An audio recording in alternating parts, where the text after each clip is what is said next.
I'm Janice, 57 years old, and a mother of two from Boston. Being banned from my daughter's wedding was something I never imagined possible. When I saw my photo at the gate with a sign saying, "Do not let her in," my heart shattered into a million pieces. I turned and left in silence, my dignity intact, despite my pain. 4 hours later, my daughter realized her terrible mistake. By then, her perfect wedding had completely fallen apart. Before I share my story, let me know where you're watching from, and if someone you loved has ever broken your heart. Please hit that like and subscribe button. I remember the day Amelia was born, like it was yesterday. She came into this world with a powerful set of lungs and a determination that would define her personality. From the moment the doctor placed her in my arms, I knew I would move mountains for this child. Our bond was special from the beginning. When she was little, Amelia would follow me around our small apartment, mimicking everything I did. "Mommy's helper," I called her. She'd stand on a step stool next to me as I washed dishes, her tiny hands plunging into the soapy water, splashing more than cleaning. But those little moments were everything to me. Life wasn't always easy for us. When Amelia turned 8, my husband David decided family life wasn't what he wanted after all. He left us with little explanation and even less financial support. I still remember Amelia's confused face when I tried to explain why Daddy wouldn't be coming home anymore. "But doesn't he love us?" she had asked, her blue eyes wide with incomprehension. "Sometimes people can love you but still make choices that hurt." I'd told her, trying to find words that wouldn't crush her but wouldn't lie either. Those early years after David left were a struggle. I took on 2 jobs, sometimes 3, when bills piled too high. I worked as an administrative assistant during the day and waited tables at night. On weekends, I cleaned houses for extra cash. Sleep became a luxury I rarely enjoyed. There were dreams I had to put on hold. I'd always wanted to finish my nursing degree, but that became impossible with our financial situation. Instead, I focused on making sure Amelia had everything she needed: decent clothes, school supplies, and the occasional splurge for a birthday party or school trip. I never wanted her to feel the absence of her father reflected in what she could or couldn't have. Despite the challenges, Amelia thrived. She was bright, making honor roll consistently through elementary and middle school. Her teachers always commented on her natural leadership abilities and her kind heart.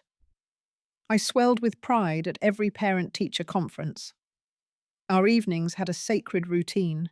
No matter how exhausted I was after work, we'd sit at our small kitchen table and talk about our days while eating dinner. Then we'd wash dishes together before settling on our worn but comfortable couch to read books or watch a movie if it was the weekend. Those simple moments built our bond brick by brick. High school brought changes, as it often does. Amelia developed new interests and friends. She joined the debate team and discovered a passion for public speaking. I attended every competition, sitting in auditorium seats, watching my daughter shine as she articulated arguments with poise beyond her years. But I also noticed subtle shifts.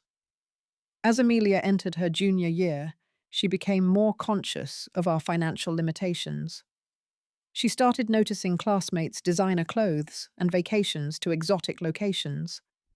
When the popular girls invited her shopping at the mall, she'd sometimes come home quiet and withdrawn. "What's wrong, sweetheart?" I'd ask. "Nothing, should," she'd say, but her eyes told a different story. College acceptances brought both joy and further division. Amelia received a partial scholarship to Wellesley College. I was enormously proud, but also worried about covering the remaining costs. I took out loans in my name, determined that my daughter would have opportunities I never did. During her sophomore year at Wellesley, Amelia's calls and visits home became less frequent. When she did call, our conversations felt more like status updates than heart-to-hearts. She spoke of professors who were changing her worldview, and friends whose families had vacation homes and connections to prestigious internships. Then came Thomas. Amelia mentioned him casually at first, just a study partner in her economics class. But soon his name peppered every conversation. Thomas Montgomery, from a banking family with deep roots in Boston society. When she first brought him home during spring break, I was surprised by his warmth and easy charm. "Mrs. Wilson, it's so nice to finally meet you," he said, presenting a bouquet of flowers. "Amelia talks about you all the time." Thomas seemed genuinely interested in our family photos and asked questions about Amelia's childhood. I felt a warmth toward him, grateful that he made my daughter so happy and that he seemed to accept our humble home without judgment. But things changed when I met Thomas's parents 3 months later. The Montgomerys invited us to dinner at their Beacon Hill home, a historic brownstone filled with antiques that probably cost more than my annual salary. Margaret Montgomery Thomas's mother greeted me with air kisses and a once-over that felt like an assessment.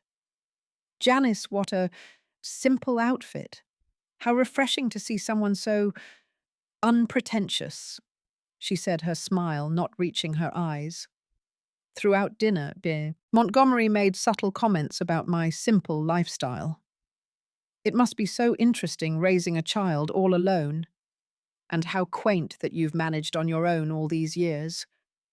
I noticed Amelia squirming uncomfortably during these exchanges, but instead of defending me, she seemed to shrink into herself, occasionally shooting me warning glances when I started to respond with too much honesty or emotion. After that dinner, I sensed a shift in our relationship. Amelia began adopting some of the Montgomerys' attitudes and speech patterns. She started correcting my grammar or table manners when we ate together.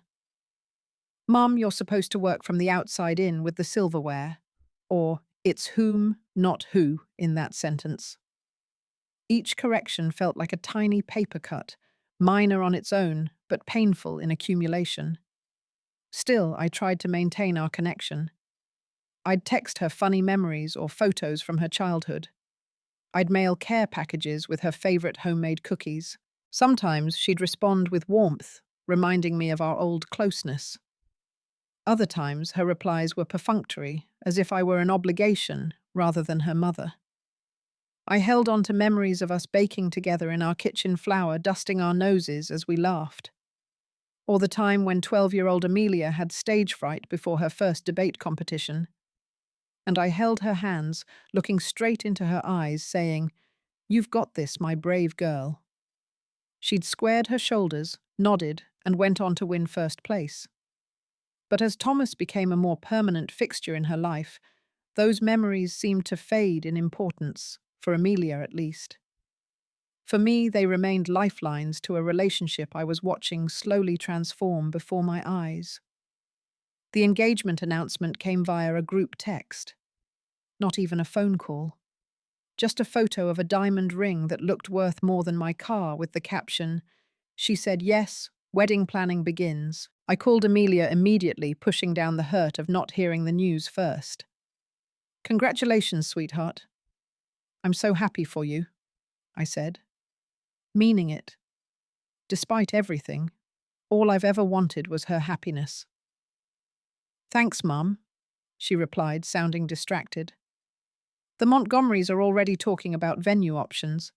They know people at the Boston Harbor Hotel and the Four Seasons." "That sounds lovely. When can we get together to talk about plans? I'd love to help however I can." "Oh, Mum, we've got this covered. Margaret knows all the best vendors in Boston. You don't need to worry about anything." That set the tone for what followed. Each time I offered input or assistance, I received the same response. "The Montgomerys have connections," or "Margaret has already handled that." Despite my limited finances, I offered to contribute what I could. I'd been saving for years in a special account, initially for Amelia's education, then, when scholarships and loans covered that for her eventual wedding. It wasn't much compared to what the Montgomerys could afford, but it represented years of extra shifts and careful budgeting. That's not necessary, Mum, Amelia said when I mentioned it. Thomas's parents insist on covering everything. They want to give us the wedding of our dreams. But I'd like to contribute something, I insisted. Maybe I could pay for your dress or the flowers. Margaret has a friend who designs custom gowns, she replied. And the florist they use did Chelsea Clinton's wedding. Really, Mum, it's all taken care of. The Montgomerys had completely taken over the planning, and more concerning Amelia seemed entirely comfortable with this arrangement. She became their perfect protégée, adopting their tastes and preferences as if she'd been raised in their world all along. When I suggested a band that had played at my cousin's wedding, Amelia looked almost embarrassed. That's not really the style we're going for, Mum. The Montgomerys know a string quartet that performs with the Boston Symphony. Each suggestion I offered was politely but firmly dismissed. I began to feel less like the mother of the bride, and more like a distant acquaintance who was being humoured. The changes in Amelia became more pronounced. She started making comments about my appearance whenever we met. Mum, you should really consider highlights to cover that grey. Or, that style of jeans isn't really flattering on women our age. Our age. As if we were peers rather than mother and daughter. As if she hadn't watched me age year by year, earning each grey hair through nights spent worrying about bills, or sitting up with her through childhood fevers. The dress shopping incident hurt the most. Amelia had mentioned a Saturday appointment at a bridal boutique in Back Bay. I rearranged my work schedule to attend, so excited to be part of this traditional mother-daughter moment. When I arrived at the time she'd given me, the saleswoman looked confused. The Wilson appointment. They were here this morning. They finished about 2 hours ago. I called Amelia immediately. There must have been a mix-up about the time, I said, giving her the benefit of the doubt. Oh, did I get that wrong? She replied, not sounding particularly concerned. Sorry about that. Margaret came with me instead, since she was already available. We found the perfect dress. That evening, scrolling through social media with a heaviness in my heart, I saw photos posted by Margaret Montgomery. There was my daughter, radiant in various white gowns, with Margaret adjusting veils and offering champagne. The caption read, "Mother-daughter wedding dress shopping. So blessed to welcome this beautiful girl into our family." Mother-daughter. Those words stung more than I could express. When the wedding invitations arrived, I noticed immediately that my name was misspelled. Janice Wilson instead of Janice Wilson. A small detail, perhaps, but it felt symbolic of my diminishing importance in my daughter's life. The rehearsal dinner was scheduled for a Thursday evening at 7 p.m., exactly when I had my night class for the accounting certificate I was finally pursuing. When I mentioned the conflict, Amelia sighed. Mom, we've had this date planned for months. Everyone else can make it. Can't you just skip one class? I rearranged my schedule again, knowing I'd have to do extra work to catch up. For Amelia, I would always make sacrifices, but I was beginning to wonder if she even noticed anymore. Throughout this time, Thomas's attitude toward me had subtly shifted. Gone was the charming young man who had brought me flowers and asked about Amelia's childhood. In his place was someone more distant, who spoke to me with a polite condescension that mirrored his mother's. One evening, as I was leaving after dropping off some old photos Amelia had requested for a wedding slideshow, I overheard a conversation through the partially open door of their apartment. Your mum is just so, I don't know, babe. She tries, but she's kind of embarrassing, Thomas was saying. There was a pause before Amelia responded. I know. Just bear with it until after the wedding. Then we won't have to see her as much. I stood frozen outside their door, the words cutting through me like a physical blow. I considered confronting them, but instead walked quietly away, tears blurring my vision as I drove home. My daughter was embarrassed by me. After everything we had been through together, after all the sacrifices and love I had become someone to tolerate, until she could distance herself. That night, I stared at old photos of us. Amelia's first day of school, her high school graduation, the camping trips we took when money was too tight for proper vacations. But I was determined to create memories anyway. I wondered when and how the loving child in those photos had transformed into someone who could speak about me with such dismissal. The week before the wedding brought everything to a breaking point. The Montgomerys hosted a pre-wedding dinner at an exclusive restaurant overlooking the Boston Harbor.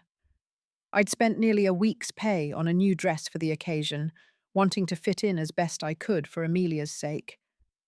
The restaurant was intimidating, all crystal chandeliers and white tablecloths, with waitstaff who moved like ghosts between tables. I felt out of place immediately, but plastered on a smile as I approached the private room where our party was gathered. Thomas's parents were holding court at the head of the table. Margaret resplendent in what appeared to be designer evening wear, her diamond earrings catching the light whenever she moved. Thomas's father, Robert, a distinguished-looking man with silver hair and an air of authority, barely acknowledged my arrival with a curt nod. Janice. We were just discussing the seating arrangement for the reception, Margaret said as I took my seat.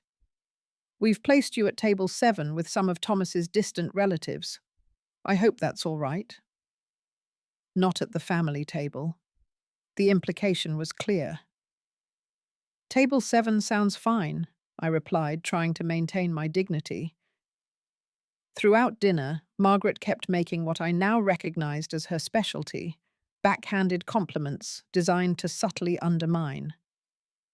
That dress is quite youthful for someone your age, Janice, but you carry it well, she said, her smile sharp as a blade. And later, it's impressive how you've managed to raise Amelia with such limited resources. She's turned out remarkably well despite everything. Despite everything. As if my love and sacrifice had been handicaps to overcome rather than the foundation of Amelia's life. Robert Montgomery was less subtle. When conversation turned to education and I mentioned my night classes, he actually chuckled. Accounting certificate at your age. Well, I suppose it's never too late to better yourself, he said, swirling his expensive scotch. I felt my cheeks burn, but maintained my composure. That's exactly what I believe, I replied evenly. The final straw came when I reached for what I thought was my water glass, but was apparently a finger bowl. Before I could take a sip, Amelia hissed from across the table. Mum, that's for washing your fingers, not drinking. The table fell silent. I could feel every eye on me as I carefully set the bowl down. Of course, I said quietly. My mistake. Amelia's face was a mask of mortification. The look she gave me wasn't concern for my embarrassment, but anger that I had embarrassed her. After dinner, as guests mingled with after-dinner drinks, Amelia pulled me aside into a quiet hallway. Mum, you need to be more careful, she said, her voice low but intense. The Montgomerys are important people, and this wedding is important to me. I'm trying, Amelia, I said, feeling defensive despite myself. I'm not used to finger bowls and 5 different forks. That's exactly the problem, she snapped. You could have prepared better. You could have looked these things up. You know this dinner was happening. I'm sorry my lack of experience with luxury dining has embarrassed you, I replied, hurt, turning to anger. I've been too busy working multiple jobs to put you through college to study etiquette books.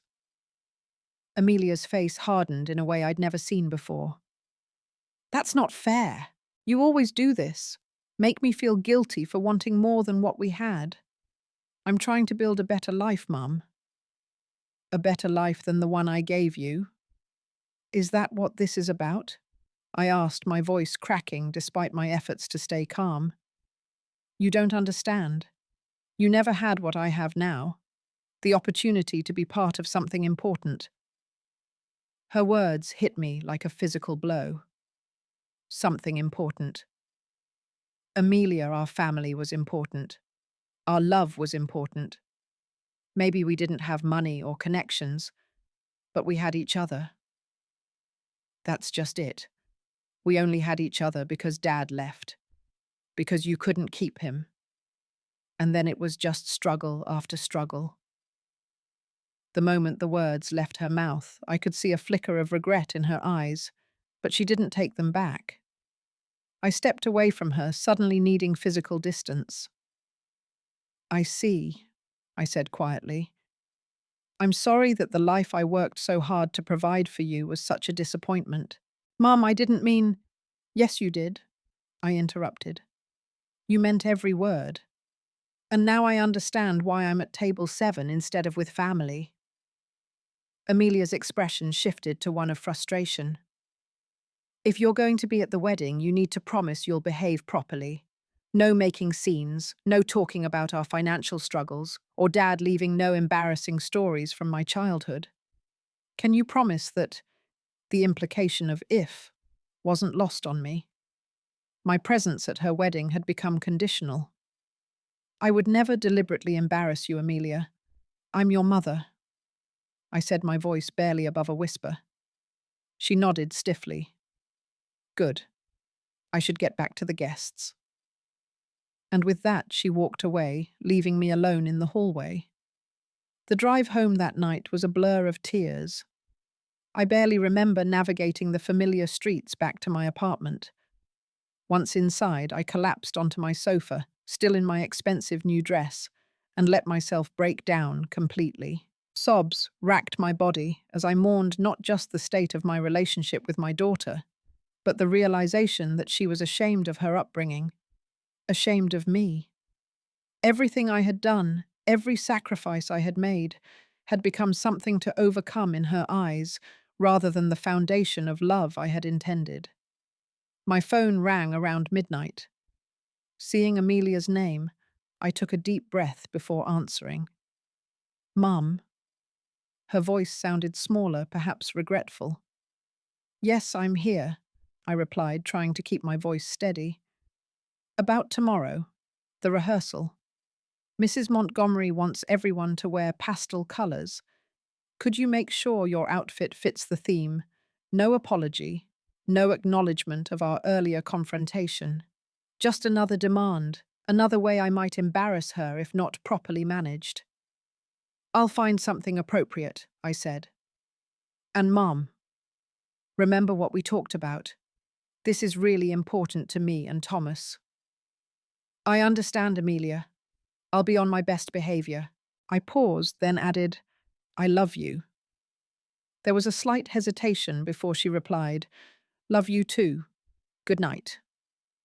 After we hung up, I sat in the darkness of my apartment, wondering how we had reached this point. Despite everything, I was determined to be there for my daughter on her wedding day.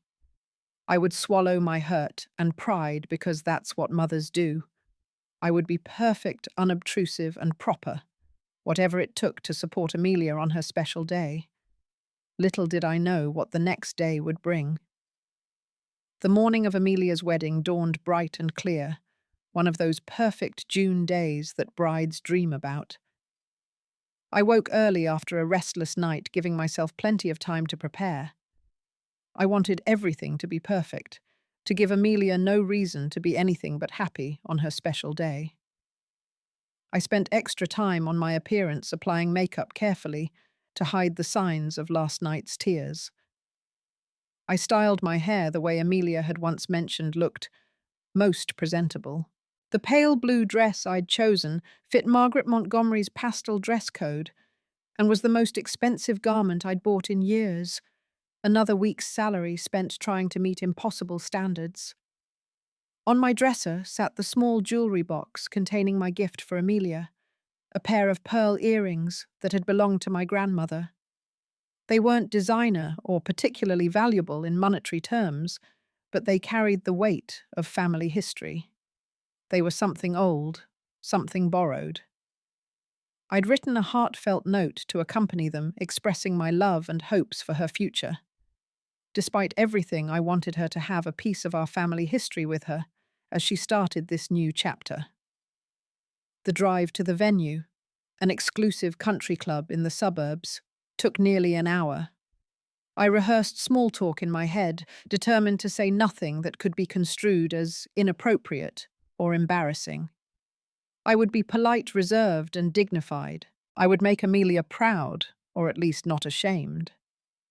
The venue was even more impressive than I'd imagined from the photos I'd seen online. Manicured gardens stretched in every direction, and the stone building itself looked like something from a fairy tale. Luxury cars filled the parking lot, Mercedes BMWs, even a few Bentleys. I felt self-conscious as I parked my modest Honda among them. As I approached the entrance, I noticed an unusual amount of activity around the security checkpoint. A guard in a dark suit stood at the gate, checking names against a list. This seemed excessive for a wedding, but I assumed it was standard procedure for such an upscale venue. When I reached the checkpoint, the security guard's expression changed as he looked at me. There was discomfort in his eyes, maybe even pity. "Name, please," he asked, though something in his manner suggested he already knew. "Janice Wilson. I'm the bride's mother." His eyes flickered to a small table beside him, and that's when I saw it. A photograph. My photograph, clearly taken from social media, with bold words printed beneath it, "Do not let her in." My breath caught in my throat. The world seemed to tilt beneath my feet.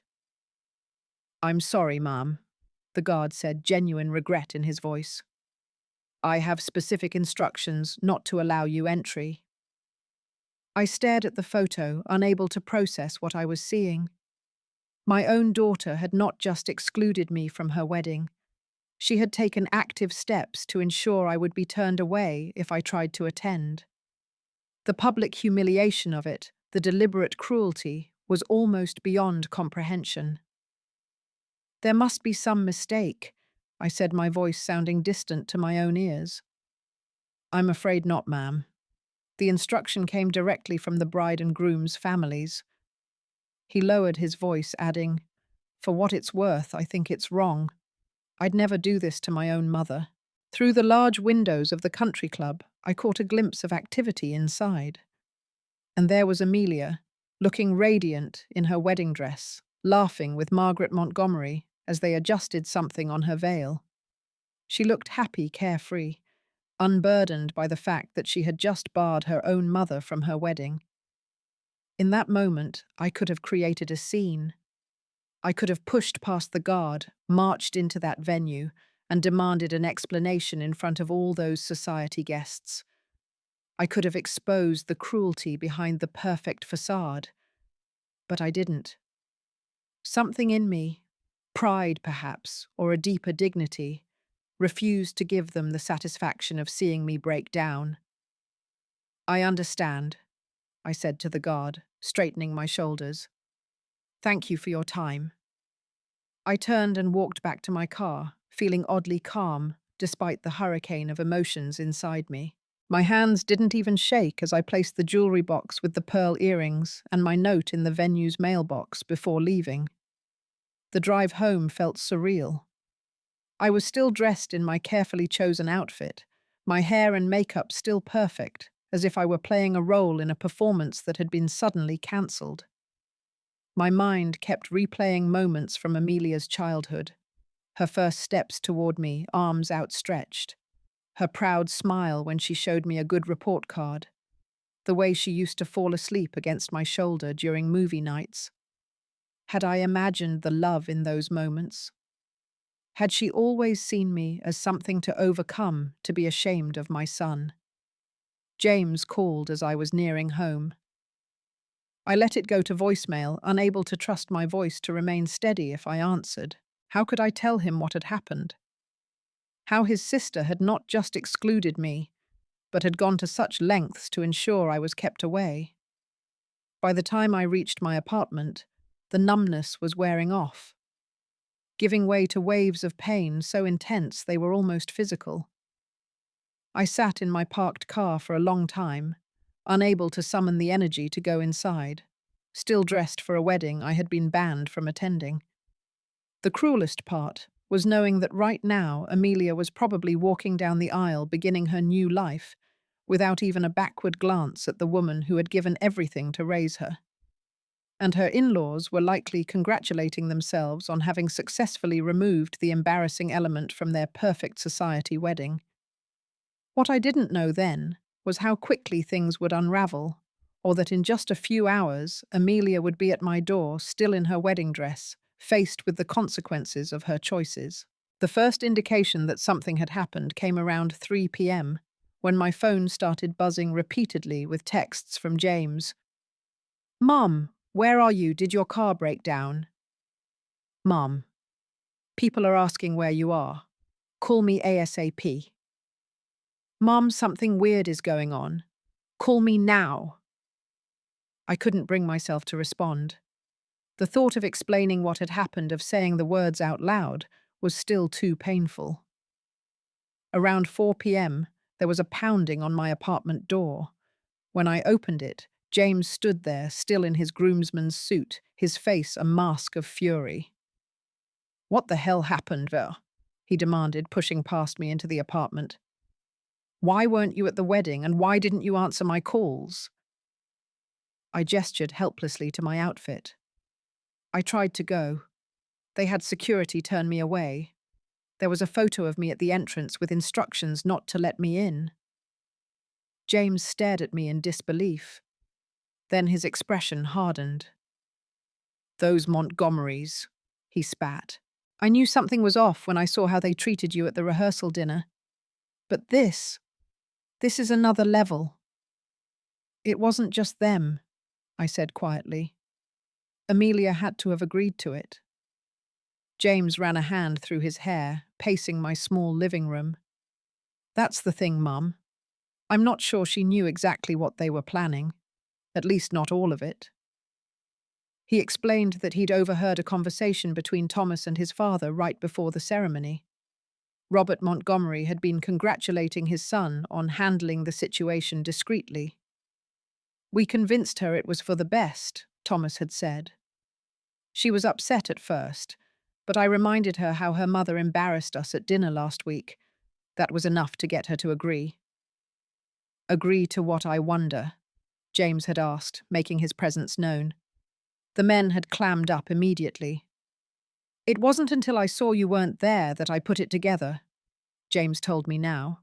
"I tried to find Amelia before the ceremony to ask her, but Mrs. Montgomery was keeping her isolated in the bridal suite.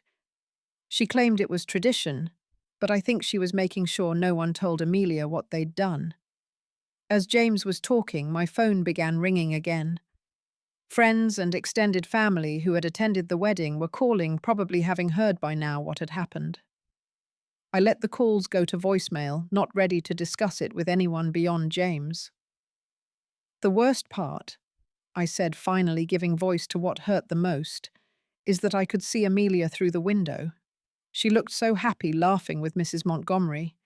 She wasn't upset that I wasn't there. She was relieved." James sat beside me on the sofa, putting his arm around my shoulders. "I don't think that's true, Mum. I think she believed you were just seated somewhere else or maybe arriving late. I don't think she knew they'd actually banned you completely. I wanted to believe him, but the memory of Amelia's words at the rehearsal dinner was still too fresh. If you're going to be at the wedding," the "if" had been there all along. Around 7 p.m., my phone rang with Amelia's ringtone. I stared at it, unsure if I could bear to hear what she might say. Would she offer excuses? Try to justify what she'd done? "You should answer it," James urged. But I couldn't. Not yet. I let it ring through to voicemail. James's phone rang immediately after. He answered, his expression grim as he listened. "She's here. No, she doesn't want to talk right now." "Well, what did you expect after what you did?" "Yeah, I think you should." After hanging up, he turned to me. "She's coming over. She says she needs to explain." While we waited, James filled me in on what had happened after I was turned away. Apparently, the ceremony had proceeded as planned. though James said he'd barely been able to contain his anger throughout, especially watching Thomas and his parents looking so self-satisfied. It was during the reception that things began to fall apart. One of Thomas's college friends, who'd had a few too many drinks, had stood up during the toast portion. To Thomas and Amelia, he'd begun conventionally enough. May your marriage be as faithful as Thomas was to his last 3 girlfriends. A murmur had run through the crowd. The friend, encouraged by the reaction, had continued. For those who don't know Thomas like I do, let me tell you, he's got quite the history. Just ask Jennifer or Sophia, or that waitress from junior year whose name I can't remember. Thomas's father had tried to cut the toast short, but the friend was on a roll. And Amelia, sweet, naive Amelia. Did Thomas ever tell you about the bet we made? About how quickly he could get you to drop your middle-class values, $50 well spent on my part. At that point, security had removed the friend, but the damage was done. Questions hung in the air, and Thomas's attempt to laugh it off as drunken nonsense had fallen flat. Meanwhile, guests had begun to notice my absence. Questions about where the mother of the bride was had started circulating. Someone who had witnessed my rejection at the security checkpoint had shared the story, and it had spread through the reception like wildfire. People started leaving in protest, James told me. The photographer heard what happened and quit on the spot. Even the catering staff was whispering about it. I heard one server say she'd never seen anything so cruel in all her years of working weddings. It was only then, with her perfect day falling apart around her, that Amelia had begun asking where I was. According to James, when she'd finally learned the truth from a relative who'd witnessed my rejection at the gate, she'd gone deathly pale. She looked at Thomas and his parents like she was seeing them for the first time, James said. And then she just walked out of the reception hall. Thomas tried to follow her, but she told him, loudly in front of everyone, to stay the hell away from her. Just as James finished this account, there was another knock at my door. This one softer, hesitant. When I opened it, Amelia stood there still in her wedding dress, though her carefully styled hair had come partly undone, and her makeup was streaked with tears. The sight of her, so beautiful and yet so broken, hit me with a wave of complicated emotions. Anger hurt, but also an instinctive maternal concern that never quite goes away no matter the circumstances. "Mum," she whispered, her voice breaking on that single syllable. "Can I come in?" I stepped aside silently to let Amelia enter. Her wedding dress, an elaborate creation of lace and pearls that must have cost a small fortune, seemed grotesquely out of place in my modest apartment. The train dragged across my carpet, collecting dust on its pristine whiteness. James stood from the sofa, his expression a mix of anger and concern as he looked at his sister. "I'll give you two some privacy," he said, though he paused beside Amelia on his way to my small kitchen. "Fix this," he told her in a low voice. "Really fix it." Once we were alone, Amelia and I stood facing each other in painful silence. I had imagined this confrontation 100 times during the long hours since I'd been turned away from her wedding, but now that the moment was here, I found I had no words. Surprisingly, it was Amelia who broke first. "I didn't know," she said, her voice small. "I swear I didn't know they were going to put your picture up like that with that sign. I never would have agreed to that." "What exactly did you agree to, Amelia?" I asked, my voice steadier than I expected. She sank onto the edge of the sofa, the voluminous dress billowing around her. "Thomas and his parents said it would be better if you weren't at the ceremony. They said after what happened at the dinner you might cause a scene. They suggested sending you a message the morning of telling you the ceremony time had been changed to later. And you agreed to that." The hurt in my voice was unmistakable. "I was weak," she admitted, tears falling freely now. "I was so caught up in trying to be perfect for them for this new life I thought I wanted. They kept saying things like, Janice clearly isn't comfortable in our social circle, and it would be kinder to her not to put her through the stress. Kinder, I repeated flatly. How considerate of them. I knew it was wrong, she continued. Deep down, I knew. But I was afraid of losing Thomas, losing this perfect life I thought I was getting. And I was still angry about our fight. I told myself you probably wouldn't enjoy it anyway, that it would just be uncomfortable for everyone. So you decided to exclude me from one of the most important days of your life, your own mother. Amelia looked up at me, her face crumpling. What they did, that horrible sign having security turn you away like a criminal, I never agreed to that. When I found out, Mum, it was like waking up from a trance. Suddenly I could see everything clearly. What they'd done, what I'd allowed to happen, who they really are. And who is Thomas really? I asked, thinking of what James had told me about the friend's toast. Fresh tears spilled down Amelia's cheeks. Not who I thought he was. After I heard what they did to you, one of his friends pulled me aside. He showed me texts from Thomas, bragging about how he was upgrading me from my trailer trash background. There were jokes about how easy it was to make me ashamed of where I came from of you. She took a shuddering breath. And the bet. It was real. Thomas had bet his friends he could get me to cut ties with my embarrassing family before the wedding. He won $50 for making me ashamed of my own mother. The cruelty of it took my breath away. That someone could toy with my daughter's feelings, manipulate her insecurities, all for a trivial bet and social amusement. It was beyond comprehension. What did you do when you found out? I asked quietly. I went back into that reception hall and I told everyone the truth. Amelia said, a flash of the strong young woman I'd raised showing through her tears.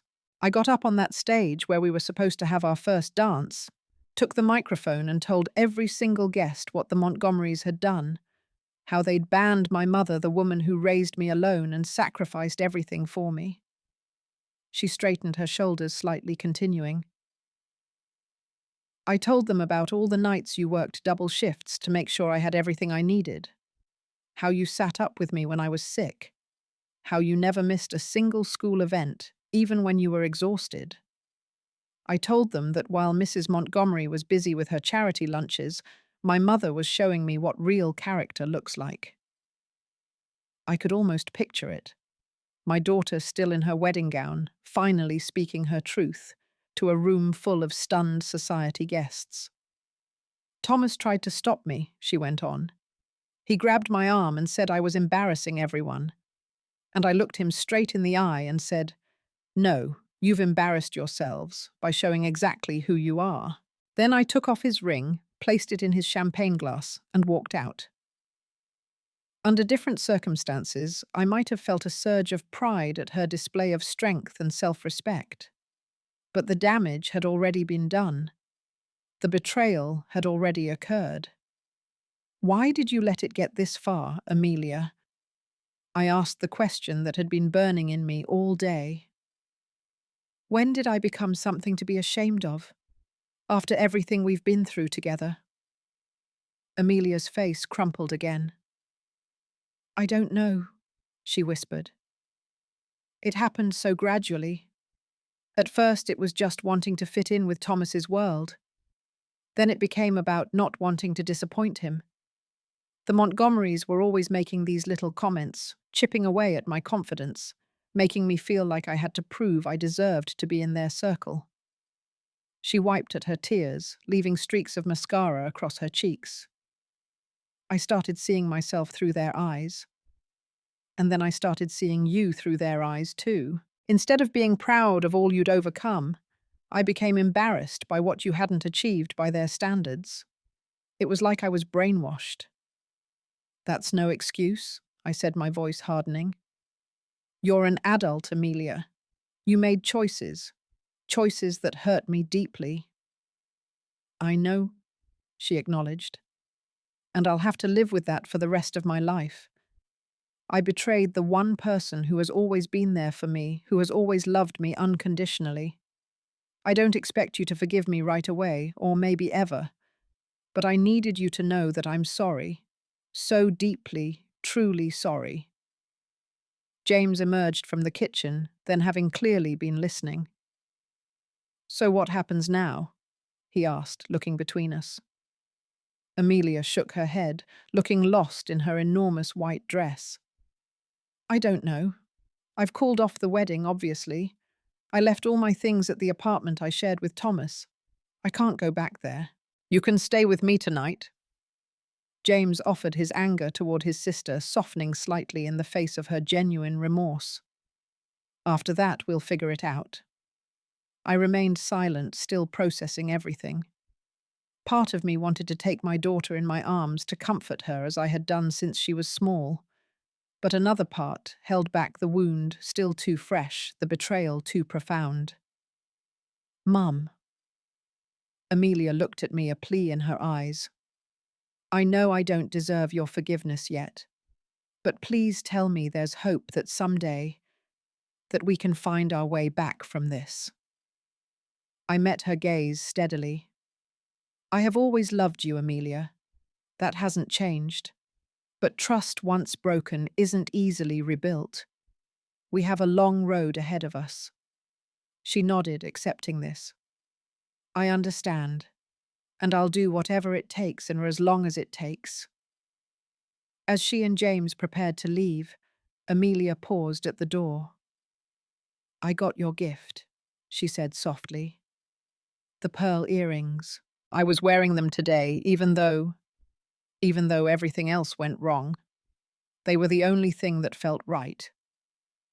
With that, she left with James, the train of her wedding dress, now wrinkled and stained, trailing behind her like the remnants of a shattered dream. I closed the door behind them and finally allowed myself to fully feel the tumult of emotions I'd been holding at bay. Hurt anger, a profound sense of betrayal, but also a tiny flicker of hope that perhaps someday healing might be possible. What I didn't know then was how difficult that road would be, or how much both Amelia and I would have to confront about ourselves and our relationship before we could truly begin to rebuild what had been broken. 6 months after what we now referred to simply as the wedding day, Amelia and I sat across from Dr. Bennett, the family therapist we'd been seeing weekly since the 2nd month. The journey to this point had not been easy or straightforward. The first few weeks after the wedding disaster had been a period of painful silence. Amelia had stayed with James for a while, then found a small apartment of her own. She'd sent texts and left voicemails expressing her remorse, but I hadn't been ready to respond. The wound was still too raw, the betrayal too fresh in my mind. It was James who finally intervened, setting up a dinner where the three of us could talk.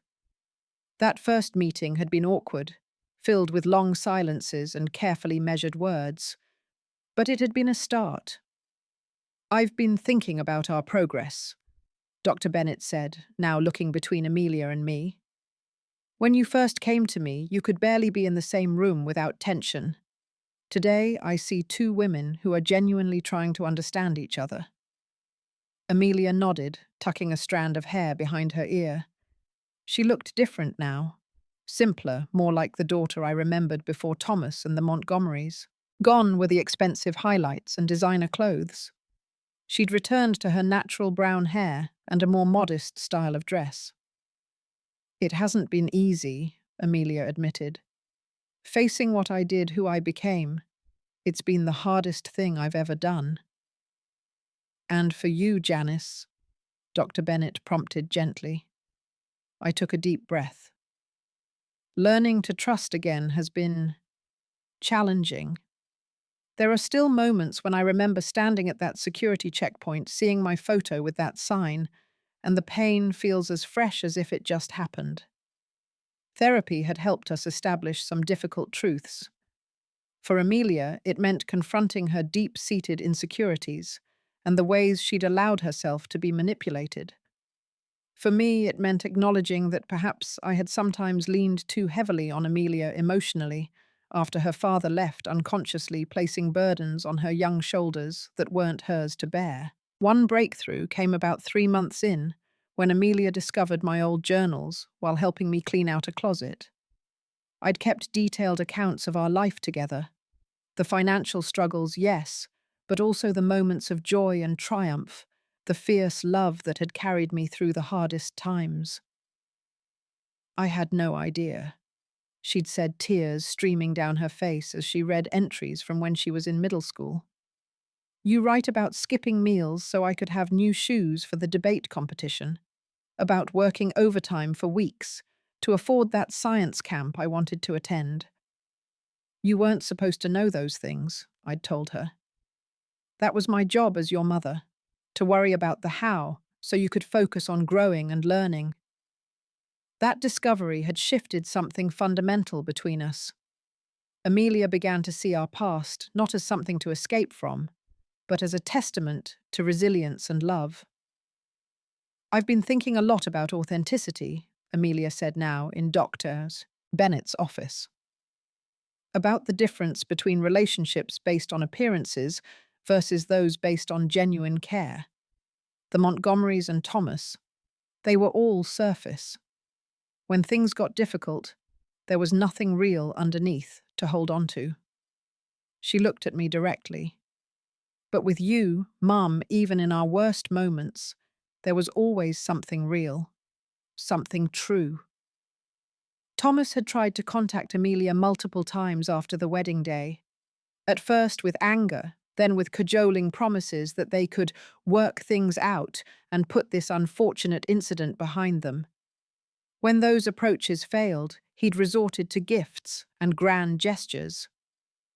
He sent roses to my workplace last week, Amelia told us, 24 with a card begging for another chance.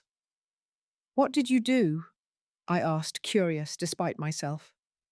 A small, satisfied smile crossed her face. I donated them to the nursing home down the street and blocked his number.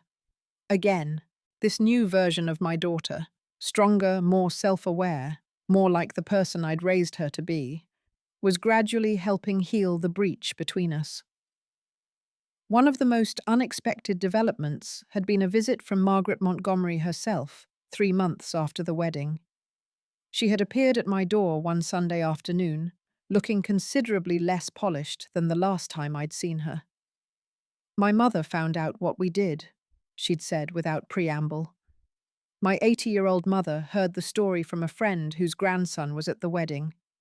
She was so ashamed of me that she's refused to speak to me for weeks.